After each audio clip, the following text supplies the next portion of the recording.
বিষয়টা এমন না, বিষয়টা হচ্ছে এনা পরিবহনের বাস জব্দের জন্য আমরা আমাদের দুদকের তদন্ত কর্মকর্তা বিজ্ঞ আদালতে আবেদন করেছিলেন। আবেদনের প্রেক্ষিতে বিজ্ঞ আদালত সেই বাসগুলো 187টা বাস, এনা পরিবহনের 187টা বাস জব্দের নির্দেশ দিয়েছিলেন। তার প্রেক্ষিতে মূলত এই বাস যেহেতু একটা বিশাল বিষয়, এখন ভৌত অবকাঠামো অথবা ফার্নিচার কিংবা এই ধরনের অভিজ্ঞতা সেক্ষেত্রে সহজ বিষয়, কিন্তু এখন বাসগুলো কীভাবে চলবে, কার মাধ্যমে চালানো হবে, এই বিষয়গুলো একটা জটিল যেহেতু বিষয়, যেহেতু অনেক বাস। তো সেক্ষেত্রে আমাদের আসলে বিআরটিএ, বাংলাদেশ পুলিশ, এদের সবারই সহযোগিতা লাগবে। এইটাতে মূলত যখনই রিসিভার নিয়োগের একটা বিষয় থাকে, জানেন বিজ্ঞ আদালত পরে রিসিভার নিয়োগের বিষয়ে বিআরটিসিকে রিসিভার হিসেবে আদেশ দিয়েছেন। তার প্রেক্ষিতে আমরা আমাদের তদন্ত কর্মকর্তা মূলত এইটা নিয়েই কাজ করছেন, আসলে বাসগুলো কীভাবে বিআরটিসিকে দেওয়া হবে। আর আমরা কাগজপত্র দিয়ে দিলাম আর বিষয়টা হয়ে গেল এমন না। সেজন্য মূলত আমাদের তদন্ত কর্মকর্তা বিআরটিসি, বাংলাদেশ পুলিশ এবং আমাদের আপনারা জানেন আমাদের সম্পদ ব্যবস্থাপনা ইউনিট আছে, সম্পদ ব্যবস্থাপনা ইউনিটকে চিঠি দিয়েছে মূলত সবার সমন্বয়ে একটা ছোট কমিটি একেবারে চূড়ান্ত পর্যায়ে সবার প্রতিনিধির নামও পাওয়া গেছে।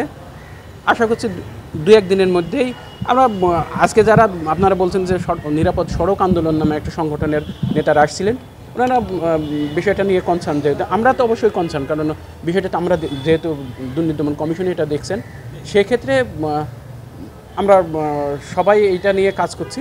তো উইদিন শর্ট টাইমে একদমই 1-2 দিনের মধ্যেই হয়তো কমিটিটা, এই ছোট কমিটি কাজ শুরু করবে। হয়তো কালকেই আমরা আশা করছি যে কালকেই হয়তো কাজ শুরু করবে এবং আপনারা অবশ্যই দেখতে পাবেন যে দৃশ্যমান বাসগুলো বিআরটিসিকে দেওয়ার বাস্তবিক পদক্ষেপ আপনারা দেখতে পাবেন। দ্রুত সমাধান হবে। এখন প্রশ্ন হচ্ছে এই বাসটা বিআরটিসি নিয়ে কী করবে, 1। 2 হচ্ছে জব্দটা কেন হয়েছে, কী ছিল আসলে পিছনের গল্পটা? পিছনের গল্প আপনারা জানেন যে এনা পরিবহনের যে মালিক, তার বিরুদ্ধে অনিয়ম, দুর্নীতি এবং ক্ষমতার অপব্যবহার, অবৈধ সম্পদ অর্জনের অনেক অভিযোগ ছিল। তার প্রেক্ষিতে মূলত এই তার মালিকানাধীন বাসগুলো আমরা আদালতের নির্দেশ অনুযায়ী আদালতে আবেদন করার প্রেক্ষিতে আমাদের তদন্ত কর্মকর্তা সেই বাসগুলো ক্রোক করছে, আদালতের মাধ্যমে ক্রোক করেছেন। এখন মানে দুদক এই জিনিসটা আমরা এই বাসগুলো জানেন যে যন্ত্রাংশের বিষয় এবং পরিবহনের বড় বড় বাস, এটা তো আমার দেশেরই সম্পদ। মূলত এগুলো যদি ক্রোক করে কোনো জায়গায় রেখে দেওয়া যায় তাহলে আসলে নষ্ট হয়ে যাবে, কারণ এটা তো সমাধান হতে আরও সময় লাগবে। সেক্ষেত্রে কাউকে দিয়ে এটা যদি চলমান থাকে, বিআরটিসি আমরা মূলত এই জন্যই বিআরটিসিকে দিচ্ছি যাতে বাসগুলো চলমান থাকে, বাসগুলো সচল থাকে এবং ভালো থাকে, সেই জন্য বিআরটিসিকে দেওয়া।